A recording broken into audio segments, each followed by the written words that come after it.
बाप। गांव में एक गरीब किसान रामू रहता था। उसके पास बहुत कम जमीन थी और उसके 4 बच्चे थे। रामू मेहनत से काम करता था, लेकिन फसल हमेशा मौसम के मिजाज पर निर्भर रहती थी। उसकी पत्नी सीता हमेशा उसका हौसला बढ़ाती थी। रामू के बच्चों का सपना था कि वे पढ़ाई करें और एक बेहतर जीवन बिताएं। लेकिन आर्थिक तंगी के कारण रामू स्कूल की फीस नहीं चुका पाता था। उसने तय किया कि किसी भी हाल में अपने बच्चों को पढ़ाएगा। एक दिन गांव में एक बड़ा मेले का आयोजन हुआ। रामू ने सोचा कि वहां से कुछ पैसे कमाए जा सकते हैं। उसने अपनी बनाई हुई बुनाई की चीजें बेचने का फैसला किया। मेले में जाकर उसने अपनी सारी मेहनत की चीजें बेची। लोगों ने उसकी चीजों को सराहा और रामू ने अच्छा मुनाफा कमाया।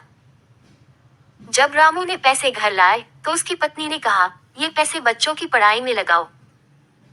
रामू ने सोचा कि भले ही वह गरीब है, लेकिन अपने बच्चों के भविष्य के लिए कुछ भी करेगा। उसने बच्चों को स्कूल में दाखिला दिलवाया। शुरुआत में बच्चे पढ़ाई में पीछे थे, लेकिन धीरे धीरे उन्होंने मेहनत करना सीखा। रामू और सीता ने उन्हें हमेशा प्रेरित किया। बच्चों ने दिन रात पढ़ाई की और अंततः अच्छे अंक लाने लगे। समय बीतता गया और बच्चे बड़े होकर कॉलेज पहुंचे। उनकी मेहनत रंग लाई और उन्होंने अच्छी नौकरियां पाई। रामू और सीता ने गर्व से देखा कि उनके बच्चे अब अपने पैरों पर खड़े हो गए हैं।